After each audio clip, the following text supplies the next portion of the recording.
আমি সম্মানিত এলাকাবাসী, প্রতিদিন সকাল 7টায়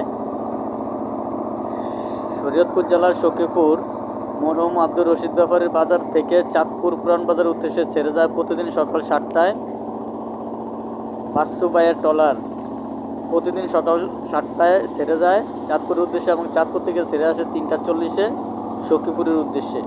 সবাইকে ধন্যবাদ এবং সবাই আসা যাওয়া করার জন্য বিনীতভাবে অনুরোধ জানাচ্ছি। প্রোপাইটার মোহাম্মদ দিন ছেড়ে যায় সখীপুর মরহুম আব্দুর রশিদ ব্যাপারী বাজার থেকে চাঁদপুর পুরান বাজার 1 নম্বর ঘাটের উদ্দেশ্যে এবং চাঁদপুর পুরান বাজার 1 নম্বর ঘাট থেকে প্রতিদিন সখীপুরের উদ্দেশ্যে ছেড়ে আসে 3টা 40 মিনিটে। সবাইকে ধন্যবাদ।